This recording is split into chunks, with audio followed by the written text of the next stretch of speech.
1:14 p.m., October 14, 1943, 26,000 feet over Germany. 60 B-17 bombers fell from the sky in 4 hours. 600 Americans died or captured in single afternoon. Everyone said long-range fighter escorts were impossible. Army Air Force's brass said physics prevented it. Thunderbolt maximum range, 375 miles. German border, 400 miles into Reich. Simple math, impossible. They were wrong. One plane could fly 1,200 miles, could reach Berlin, could fight 20 minutes, could fly home. And generals had this plane sitting on their airfields, called it useless, relegated it to reconnaissance, turned it into dive bomber. Germans believed American fighters couldn't reach central Germany. Doctrine built on this assumption. This blindness would destroy Luftwaffe. Before this plane, American bombers lost 60 aircraft per mission deep in Germany, 600 men per raid. Unsustainable losses, daylight bombing campaign failing. After this plane, Luftwaffe broken in 4 months, German pilots dead over their own capital, air superiority achieved. Strategic bombing succeeds. War shortened by estimated 6-12 months. How did rejected aircraft design with wrong engine become weapon that won air war? The answer lay in 2 mistakes that became one solution. American airframe, British engine, paper fuel tanks made from cardboard. Combination seemed ridiculous. Liquid-cooled engine in combat, flimsy external tanks. Untested integration. Germans expected fighters to turn back at border, standard pattern since 1939. They had no idea 500 Silver Sharks were coming to Berlin. But first, this miracle plane had to overcome problem. Everyone who flew it said it was death trap. October 1943. 8th Air Force bleeding to death over Germany. Daylight precision bombing doctrine, fly high, drop accurately, destroy German industry. Theory worked on paper. Reality, slaughter. American strategy required hitting factories deep in Reich, ball-bearing plants at, aircraft factories at, oil refineries at. Problem distance. From English bases to these targets, 400-600 miles one way, round trip, 801-200 miles. Flying Fortress could make the distance, fighters could not. P-47 Thunderbolt, excellent fighter, rugged, powerful, heavy, drank fuel like alcoholic drinks whiskey, 305 gallons internal fuel. Maximum combat radius, 375 miles. German border from England, 400 miles. Math didn't work. Fighter escorts turned back at German border, waggled wings, dove for home, left bombers naked. Luftwaffe waited. German fighter controllers tracked American formations on radar, watched escorts peel away, gave order, die Sind, the Indians have left. The wagons are uncovered. Then massacre. August 17, 1943, raid, 60 bombers lost, 600 men. October 14, 1943, second raid, 60 bombers lost, 600 men. 2 missions, 120 heavy bombers destroyed, 1,200 dead or captured. 8th Air Force had 1,000 operational bombers total, losing 120 in 2 weeks, unsustainable. General did math. At this rate, entire force wiped out in 10 weeks. October 1943, daylight bombing suspended. Americans admitted defeat. Luftwaffe had won. Fighter escort problem, simple physics. Aircraft range determined by fuel capacity divided by fuel consumption. Combat adds complications, high power settings, maneuvering, altitude changes. Each burns more fuel. P Thunderbolt, 2,800-pound and Whitney R-2800 radial engine, air-cooled, bulletproof, rugged. But inefficient, consumed 100 gallons per hour at cruise power, 150 gallons per hour at combat power. Internal fuel, 305 gallons. Theoretical endurance, 3 hours at cruise. Reality, reserve needed for combat landing emergencies. Practical combat radius, 375 miles. Fighters needed to reach 600 miles, to protect bombers over prime targets. Army Air Forces tried solutions. Attempt 1, P-38 Lightning twin-engine fighter, longer range. Result, good but insufficient. Maximum radius 450 miles, still short. Attempt 2, external drop tanks for P-47. Metal tanks 75 gallons each. Result, help but not enough. Added 100 miles range, still left gap. Attempt 3, fly fighters faster, catch up to bombers deeper. Result, burned more fuel arriving, no net gain. Attempt 4, accept losses, build more bombers than Germans could shoot down. Result, bomber production couldn't keep pace with losses. British tried same problem, different theater. Daylight bomber offensive, abandoned 1940 after unsustainable losses. Americans stubbornly continued, believed precision bombing essential, needed daylight for accuracy. But physics remained physics. Fuel didn't magically multiply. Engines didn't become efficient through willpower. October 1943, expert consensus, long-range single-engine fighter impossible. Laws of physics prevented it. Anyone claiming otherwise, ignored. August 1943, 3 months before Black Thursday. Test results arrived from England. British Royal Air Force tested modified aircraft. American P-51 Mustang airframe. British Rolls-Royce Merlin engine installed. Test pilot report. Aircraft achieved 441 at 25,000 feet. Handles superbly at altitude. Recommend immediate production. Range calculations attached. 600 plus miles combat radius with external tanks. U.S. Army Air Forces Material Command reviewed report. Lieutenant Colonel Mark Bradley, Chief of Fighter Procurement, filed assessment. P-51 aircraft unsuitable for escort role. Liquid-cooled engine vulnerable to ground fire. Coolant system represents catastrophic single-point failure. 1 bullet in radiator. Engine seizes within 5 minutes. Pilots require rugged aircraft. P-Thunderbolt air-cooled radial survives significant battle damage. P-51 liquid cooling, unacceptable fragility. Recommend, continue P-51 production for ground attack role only. Unsuitable for air superiority missions. Assessment stamped, approved. General Henry Happ, commanding 8th Air Force, received copy, made no objection. P-51s continued shipping to England, assigned to tactical reconnaissance squadrons, low-level photo missions, train strafing, bridge attacks.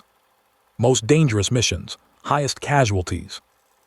Plane called pilot killer by men who flew it. Meanwhile, B-17s kept dying over Germany. September 1943, 7 heavy bombers lost per mission average. October 1943, 12 heavy bombers lost per mission average. Losses accelerating. Army had long-range fighter, called it unsuitable. Used it to strafe locomotives, while strategic bombing campaign collapsed. Bureaucratic inertia would kill thousands. But 3 men refused to accept verdict.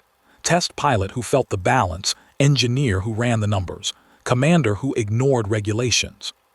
December 1942, Wright Field, Dayton, Ohio. That's when Robert watched his brother die. Captain James, B-17 pilot. 8th Bomb Group, flew mission to Lille, France, November 9, 1942. German fighters swarmed formation after P-47s turned back, 190s attacking from head-on, 20 cannon shells through cockpit. James tried holding formation, tried keeping badly damaged bomber flying, left waist gunner already dead, right waist gunner wounded, top turret jammed. 190 made second pass. Shells through right wing fuel tank, fire erupted. James gave bailout order, rang alarm bell, watched 6 crew exit through bomb bay. Stayed at controls holding plane steady while men escaped. Last man out, ball turret gunner. Then James tried exiting through overhead hatch. Plane exploded before he reached it. Robert got telegram December 1st. Brother missing in action, presumed dead. Confirmation came December 8th. French resistance found crash site, found body still in pilot seat, harness unbuckled, 2 feet from escape hatch. 2 feet. Robert, test pilot at Wright Field, flew every fighter Army had. He knew capabilities, knew limitations. Knew his brother died because P-47s couldn't fly far enough. Knew bomber crews dying every week, same reason. He read dismissive assessment of P-51 with Merlin engine. Read, unsuitable for escort role. He thought about James trying to reach overhead hatch, about 2 feet. That night Robert couldn't sleep.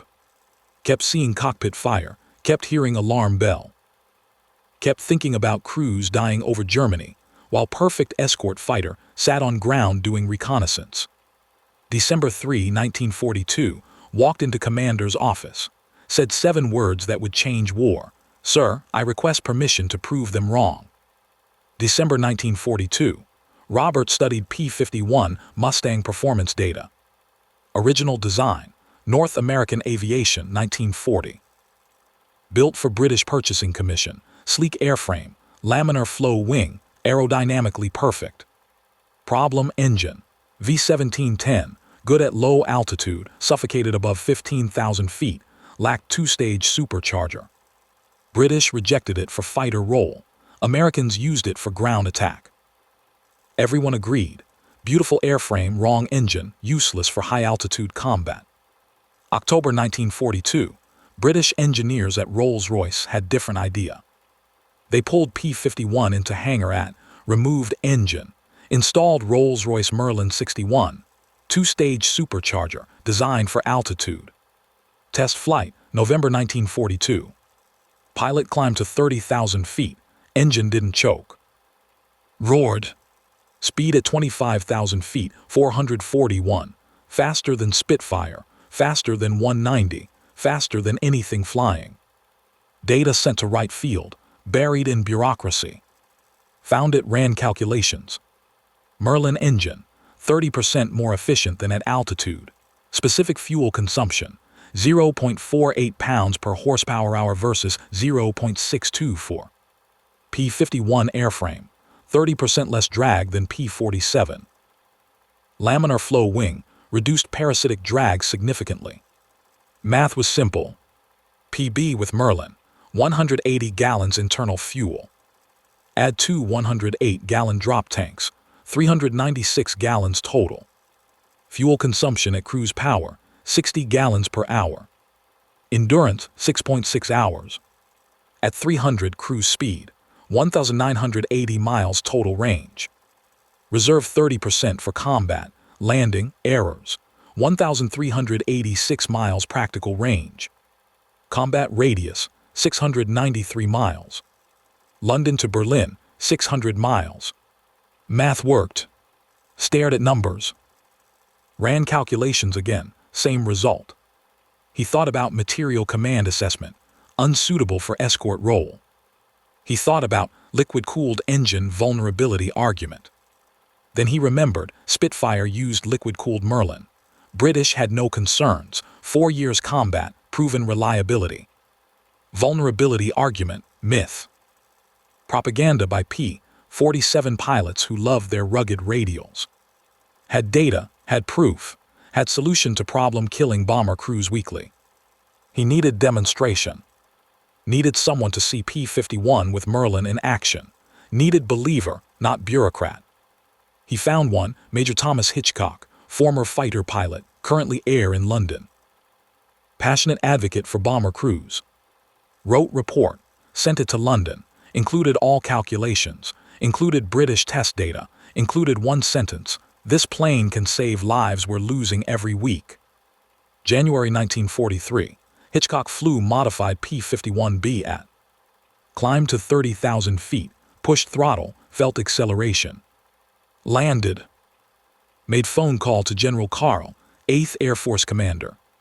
Said stop production of everything else, build this, build thousands. But even with believer at top, changing production line mid-war, 6-month nightmare. And bomber crews didn't have 6 months. They were dying now. P-51B Mustang. Masterpiece of engineering compromise. Airframe design. Laminar flow wing, special shape. Maximum thickness at 50% chord instead of 30% like conventional wings. Reduced drag by 30%. Wing area 233 square feet. Aspect ratio 5.8 to 1, optimal for high-speed efficiency. Fuselage streamlined, minimal frontal area, radiator scoop underneath belly, designed to create thrust from cooling air. Effect: at high speeds, cooling air heated by radiator expanded provided small thrust boost, partially offset radiator drag. Engine installation: V1650 Merlin, American-built version of British Rolls-Royce Merlin 61. 1,490 horsepower at 3,000 RPM. Two-stage, two-speed supercharger. Supercharger critical altitude: 19,000 feet first stage, 26,000 feet second stage. Maintained sea-level horsepower up to critical altitudes. Engine that breathed efficiently in thin air. Liquid cooling system: 9 gallons ethylene glycol coolant. Circulated through engine block, cylinder heads, cooled in radiator underbelly. Vulnerability concern: overblown. Coolant system had redundancy, self-sealing lines, armor plate around coolant tank. British combat experience: 1% engine failures from cooling system damage after 4 years combat. P-47 pilot spread myth, suspected jealousy. Fuel system: internal tanks 180 gallons, 85 gallons each wing, 10 gallons behind engine. Fuselage tank 85 gallons behind pilot. Created center of gravity problem when full, made plane unstable, burned off first before combat. External drop tanks, innovation that made long range possible. First version metal tanks, 75 gallons each, heavy, expensive, supply limited. Solution paper tanks.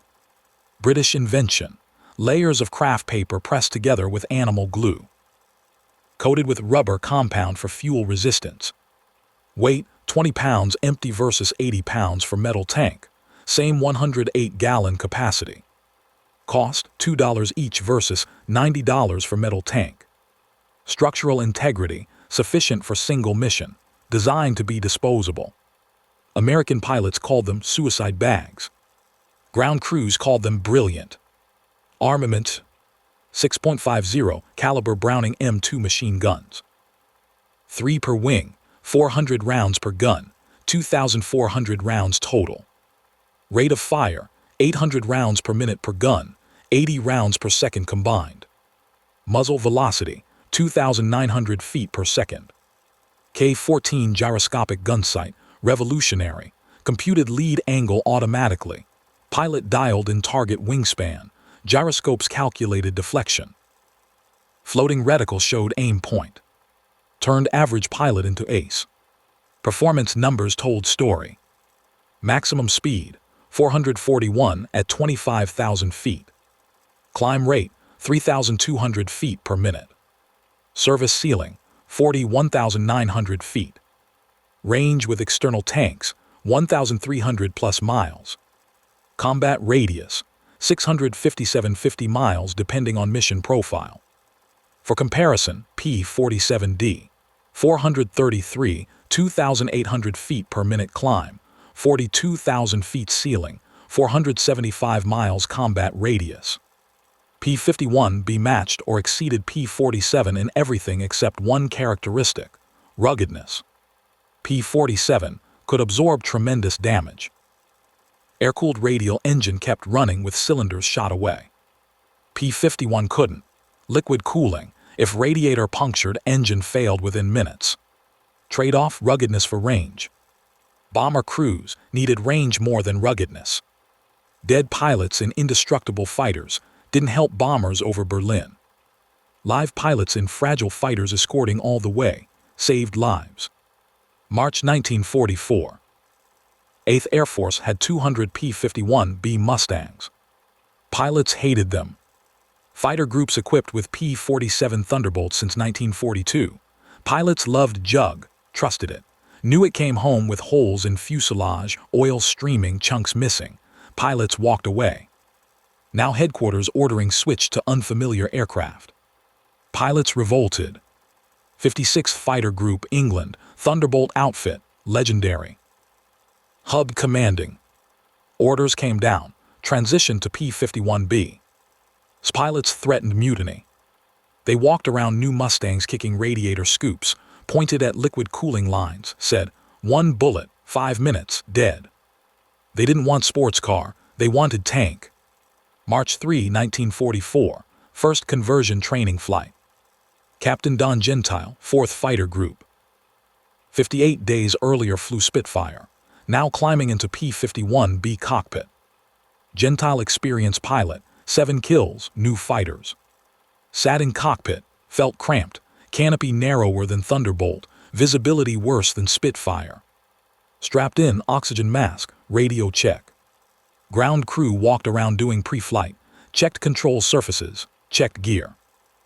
Checked radiator scoop. Crew chief leaned in, "Sir, don't get hit in the radiator." Helpful advice. Gentile started engine, Merlin coughed, caught, settled into smooth whine. Different sound than Thunderbolt's thunder, higher pitched, sewing machine versus jackhammer. Taxi out, long nose blocked forward visibility, had to estern to see ahead, annoying. Takeoff smooth. Acceleration impressive, lighter than Thunderbolt, climbed faster. At 10,000 feet, Gentile tried maneuvers. Roll rate excellent, better than Spitfire. Turn rate tight, surprisingly tight.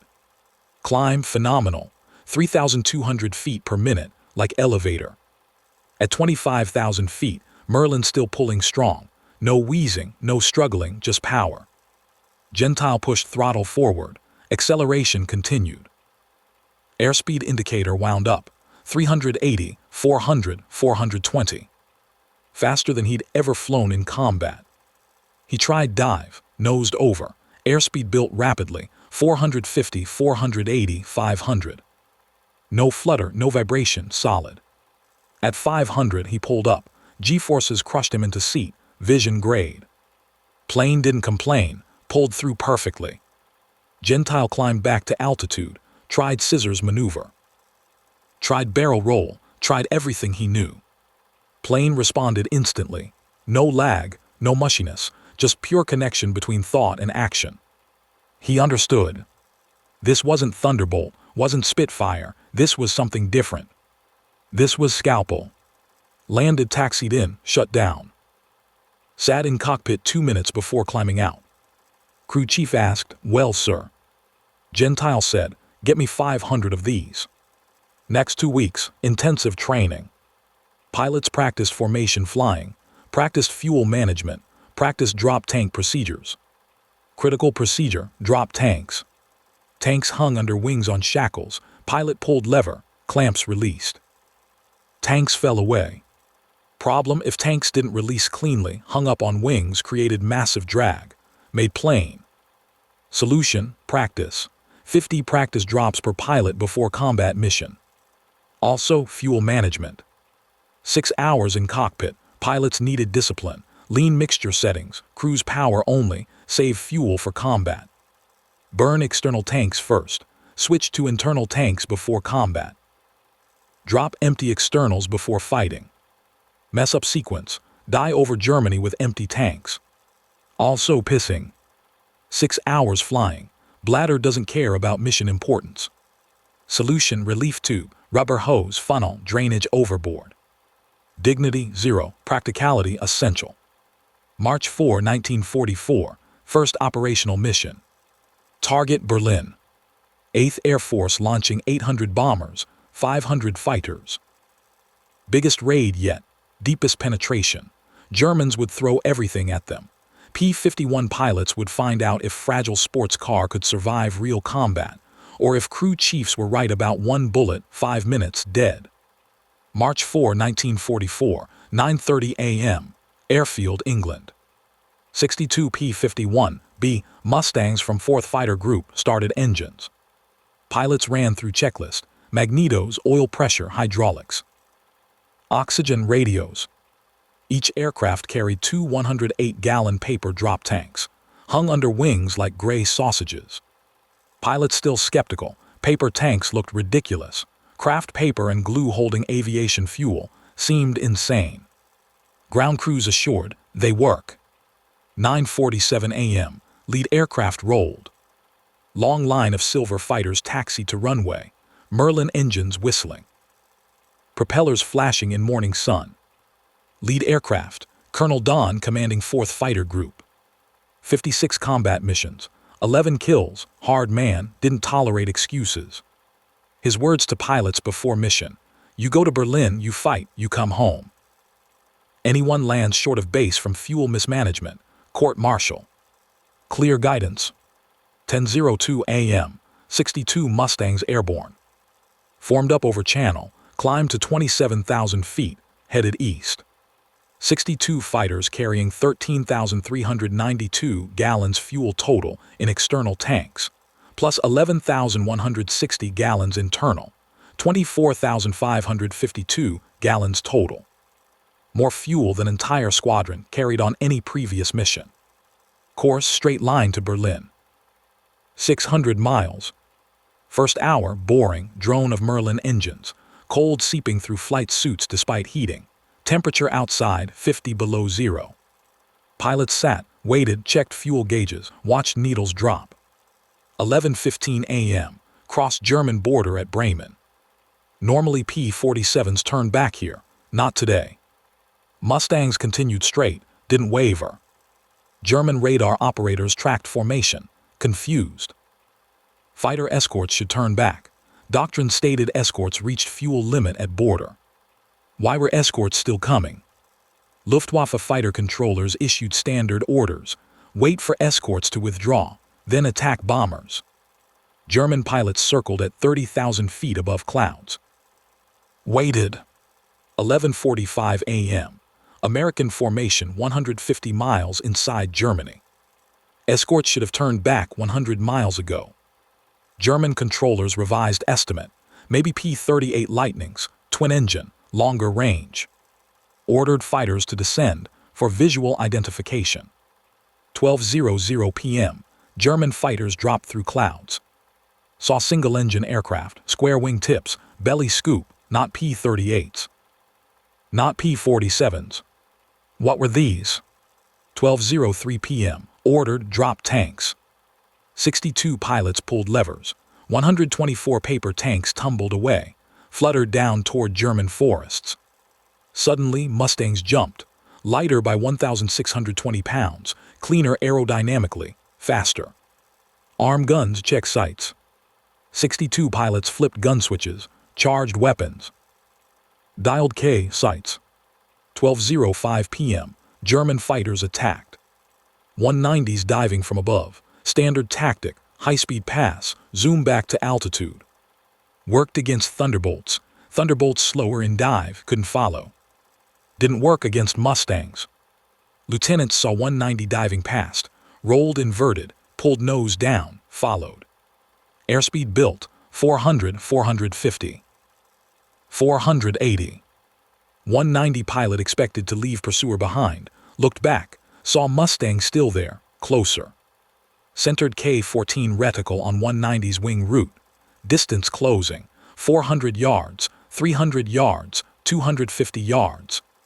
Squeeze trigger, 6.50 calibers erupted, 80 rounds per second. Tracers walked into German fighter, pieces flew off, smoke poured from engine, wing folded, 190 tumbled. Disintegrated. First kill for P-51 over Germany. 12:06 p.m. Dogfight exploded across 20,000 feet of sky. 109s, 190s, Mustangs. Turning, diving, climbing, scissors, barrel rolls. German pilots confused. These American fighters shouldn't be here, shouldn't have fuel, shouldn't be matching German performance.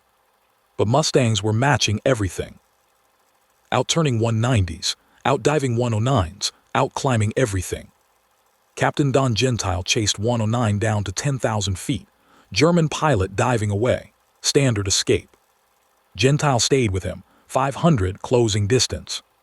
At 5,000 feet, German pilot pulled up hard. 7G turn, tried to reverse. Gentile pulled harder. 8G stayed inside German's turn.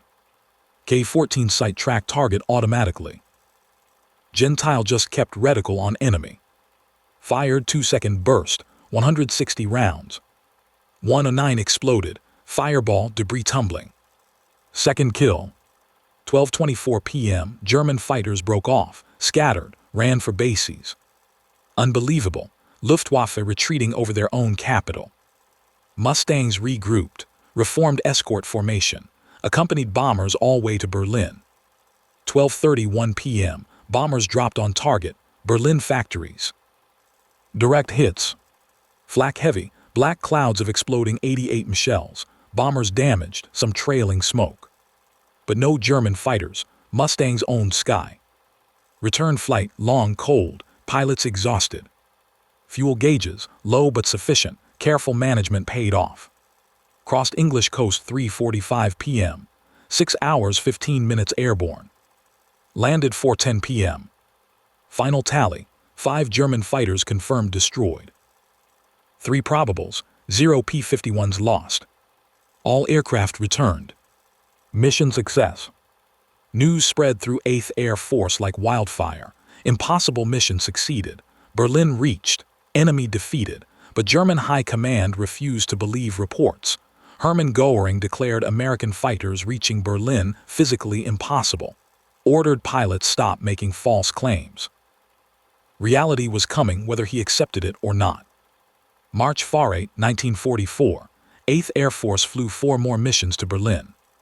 Each mission, P-51 Mustangs escorted all way. Results. March 4, 5 German fighters destroyed, 0 Mustangs lost. March 6, 11 German fighters destroyed, 2 Mustangs lost. March 8, 23 German fighters destroyed, 3 Mustangs lost. March 9, 19 German fighters destroyed, 1 Mustang lost. 5 missions. 58 Luftwaffe fighters confirmed destroyed, 6 Mustangs lost. Exchange ratio, 9.6 to 1, unsustainable for Germany. More importantly, bomber losses dropped dramatically. Before Mustang escorts, 10-12% loss rate per mission, 60 bombers average. With Mustang escorts, 2-3% loss rate. 15 bombers average. 75% reduction in bomber casualties. Strategic bombing campaign saved. Within 2 weeks, every fighter group in 8th Air Force converting to P-51B. P-47 Thunderbolt groups resisted initially. Commander ordered, convert or go home. They converted. April 1944, 400 P-51 Mustangs operational in England. May 1944, 600 Mustangs. Production ramping exponentially. But effect spreading beyond England. Luftwaffe realizing American fighters everywhere. No safe training space. No sanctuary. Terror spreading through German pilot ranks. April 1944, Mustang impact multiplying. Not just bomber escort, entire air strategy changing. General James issued new orders, destroy enemy air force. Old orders, stay with bombers, protect formations. New orders, pursue enemy fighters, hunt them down, kill them. Mustangs unleashed. Fighter pilots given free rein. Chase German fighters to their bases, strafe airfields, destroy planes on ground. Results, catastrophic for Luftwaffe. April 1944, Luftwaffe lost 489 fighters, 20% of entire fighter force, single month. May 1944, 572 fighters lost. June 1944, 611 fighters lost. 3 months, 1,672 German fighters destroyed. 50% of force. Worse than aircraft losses, pilot losses.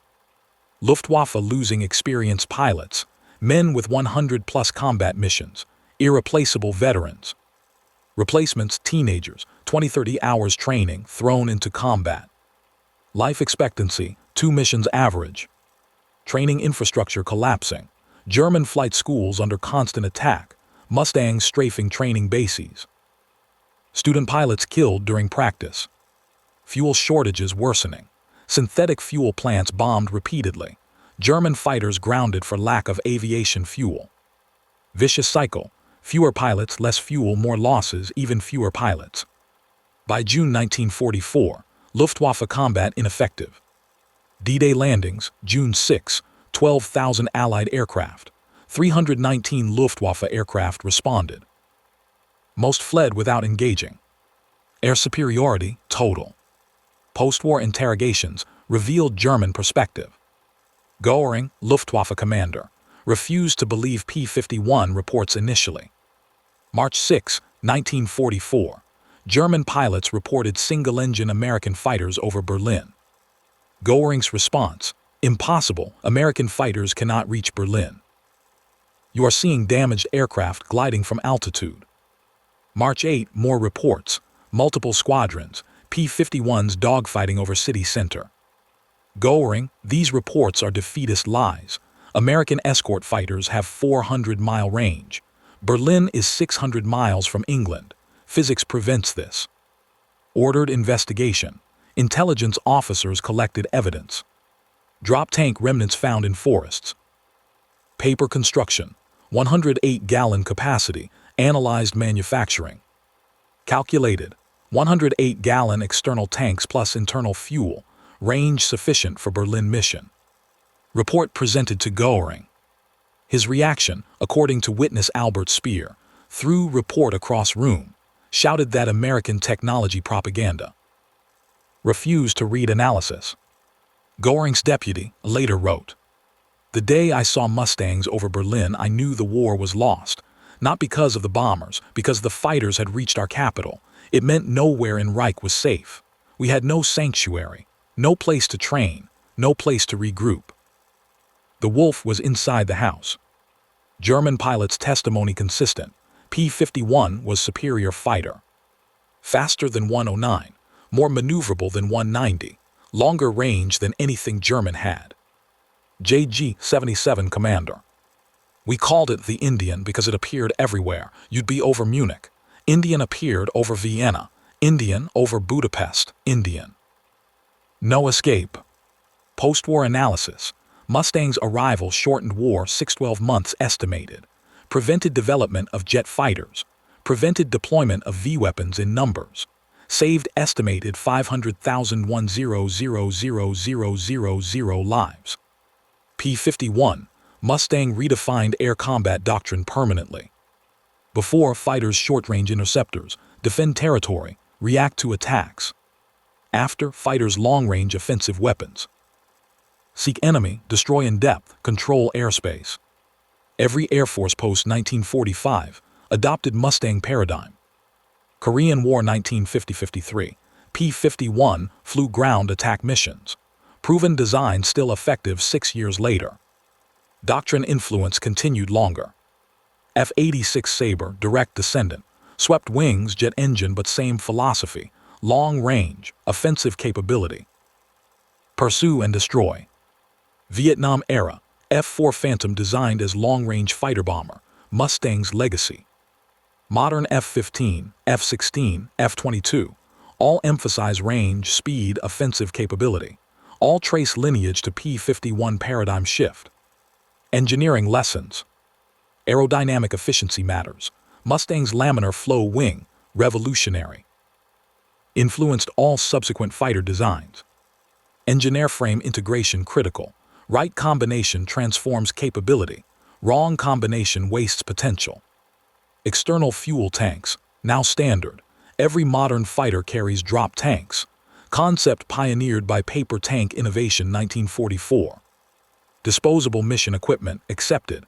Missiles, bombs, tanks, all designed single-use. P-51 paper tanks proved concept worked. Training implications. Fighter pilots must think offensively. Defense insufficient, must hunt enemy. Range and endurance, as important as speed and maneuverability. Fuel management, critical skill. Longest range fighter useless if pilot runs dry. P-51, created template modern fighter pilot follows.